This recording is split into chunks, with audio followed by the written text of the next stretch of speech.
and welcome to this month's Gateway video. I'm really excited to have you here as always. Congratulations. This is month 10 for those of you who've just joined us. This month we're going to be talking about time. Now I want to take you back a couple of videos ago where we were talking about the accessing of the 0-point field.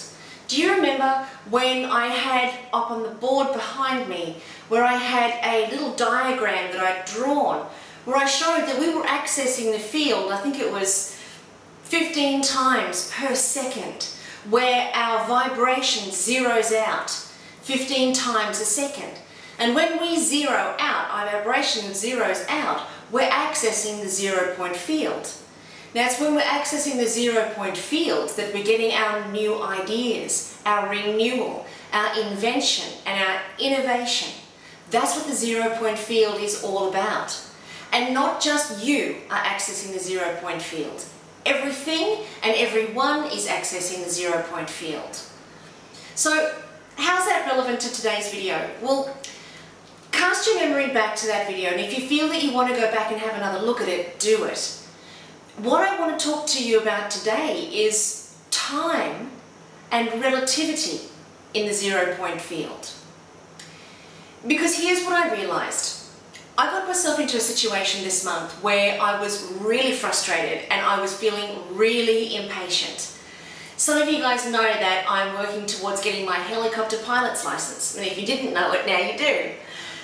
And one of the things that I'm finding really frustrating this month is that I can go for lesson after lesson after lesson after lesson, and I've had about 4 now. Actually, I had my 5th the other day, inside of a month. And I don't feel like I'm getting any better. I don't feel like I'm getting any closer to nailing this puppy. It's so frustrating and it's so infuriating. And you know what else? It's a big investment. In fact, it's a massive investment for me. A massive investment for me for a hobby, put it that way. So I'm doing all of these flying lessons and I'm reading all of this information and studying all of these books, but I'm not getting the level of confidence that I want. I'm not trusting myself the way that I trust myself with you. I'm not trusting myself up there. What's that all about?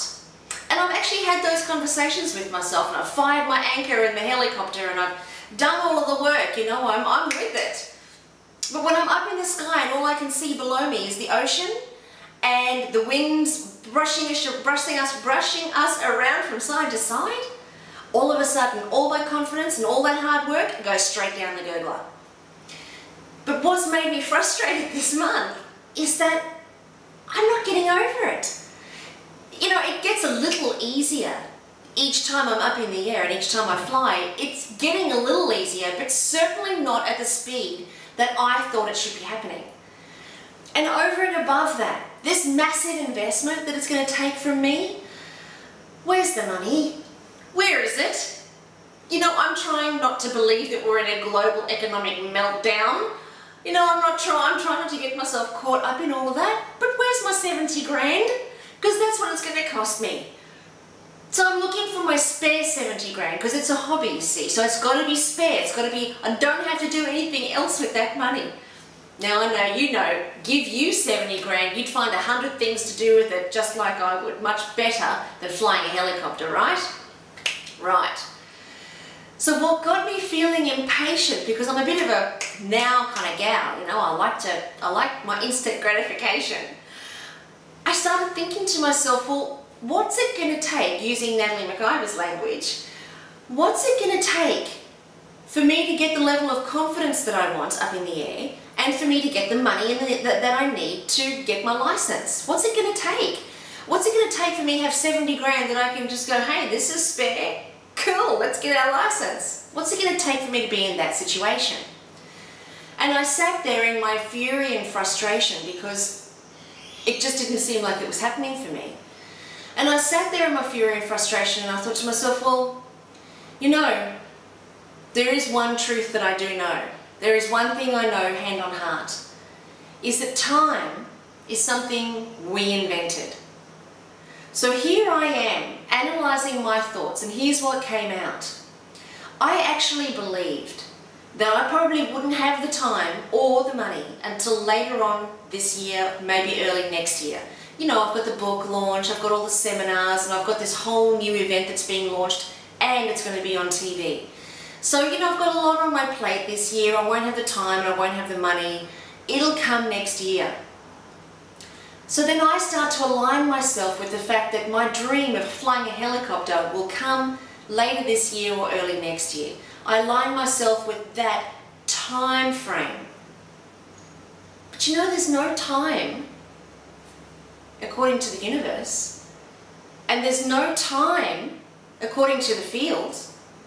There's just now, and now, and now, and now, always arriving, always leaving, but now, and now. There is no time. We invented the watch, we invented the clock, we're the ones who said that there's a little noise and it's going to go tick, tick, tick, tick, tick, and when you've heard 60 of those, that equals a minute. We're the ones who invented it. Time is a human construct. It's a human construct of measurement. So we, in our humanicity, align ourselves with time. I'll get that partner in time when things change for me, or when I'm obviously ready, or that job interview or that job promotion will come when the right time is. How often do we say stuff like that? How often do we associate the fact that, you know, okay, I'm going to manifest $100,000, but I know that tomorrow it's too soon. It's not enough time for me to manifest $100,000. Maybe in a year. So then I align myself with the time constraint of a year. But there is no time in the field. There is no time in the universe. Only we place that time constraint on ourselves. What if we didn't? What if we didn't attach time, the ticking of the clock, to our ability to manifest? See, because the universe doesn't bring us what we want when we want it. That's not how it works. The universe brings us what we want when we become it. That's the key piece, and I know that this is revisiting previous videos. But based on the feedback that I've had from you over the last 3 weeks, I think it's kind of important. We're all going through the same thing. The universe doesn't bring us what we want in the time frame that we say we want it. It brings us who we are and who we've become when we're aligned to it. Now, if that takes you 6 months to become what you want and to align to it, then that's your doing, not the universe's doing, not the field, not the ultimate source's doing. That's yours. So don't constrain ourselves with time frames, because the universe doesn't operate that way. It's very impersonal. You know, if you say to yourself, okay, well, I want that $100,000, and yeah, bring it on. I'll just become someone who has $100,000. You have to become someone who has $100,000, absolutely, and become completely aligned to it without counter-intending it, without any doubt, at any time, at any point. Because in 6 months' time, if you don't have your $100,000 and you say, well, I've been waiting 6 months, I'm going to give up trying to be someone who's got $100,000 because it's just not coming. Who are you to say when the universe determines when you are aligned and have fully become someone who has $100,000? We all know, because we all do it. We can say, I've become someone who has $100,000, but in the back of our mind we're going, yeah, but that's not going to happen. It's not really real. That's just trying to be a genie. Like, that's pretending that I'm magic. That's not really real. Besides, I don't deserve it anyway. You know, I'm no good with money. And then all the usual records start to play for ourselves. What if we didn't do that? What if we put all of our energy into aligning with our intention and becoming it, and then letting go of the time constraints, because the universe will provide us with so much more than what we've ever dreamed and imagined. Give yourself the gift of that this month. Give yourself the gift of anchoring to something that's going to keep you completely aligned and becoming what your intention is for yourself this month.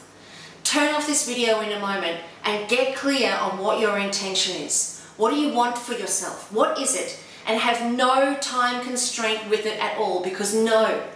Source, the field, the real you, the ultimate reality has no sense of time whatsoever. Only you do. And it holds you back. Because if you think you're only going to get your $100,000 over a year, let me tell you something, you could have had your $100,000 a year ago. But because you said it was going to take a year, you took a year to align with it. And then by the time you get to the end of that year, you're not going to have it because you haven't been aligned with it. And each time you say, I'll have it in a year, that year moves out further and further from you. So take it on board, have a think about it. And until next month, all my love, good luck, play with this, have fun with it, and anchor to something that's going to keep you held to your intentions. All my love. Bye.